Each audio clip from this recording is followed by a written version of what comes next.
Bon alors suite de la collection de couteaux, on commence avec, du bien de chez nous. Opinel, le bricoleur dans les 20 balles, particulièrement sympa, et franchement pratique pour bricoler. Après on part en Allemagne avec Herberts. Pareil, hein, comme toujours, on est dans du 10-20 balles, on est dans du couteau pas cher, bon rapport qualité-prix. Je le rappelle encore, ne dessinez pas des caillasses avec ça, mais c'est particulièrement sympa pour le prix. Ensuite, on a K25, marque espagnole. C'est plus 25-30 balles, mais c'est toujours assez raisonnable.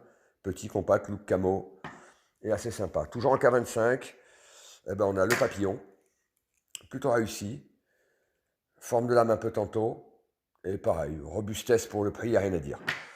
On reste chez K25. Alors celui-là, c'est un petit peu le coup de cœur. De look, j'aime beaucoup. Forme de la lame, aspect du manche, prise en main, il est franchement agréable. Et pareil, dans les 25-30 balles, je sais plus. Assez raisonnable. Alors après, on repart sur MTech. Comme d'habitude, MTech, des looks de fou. Pareil, dans les 20-25, je sais plus, mais bon rapport qualité-prix. Et en plus, celui-là, il a un gadget particulièrement débile. C'est qu'il a une sorte de lumière qui s'allume. Et alors là, ça ne sert à rien, mais qu'est-ce que c'est drôle. Voilà. Et look du couteau, on reconnaîtra qu'il n'est pas ordinaire. Alors, on reste chez MTech. Pareil, un look infini correct. On constatera qu'il n'y a pas tellement de jeu en fait, hein, au niveau de l'ouverture.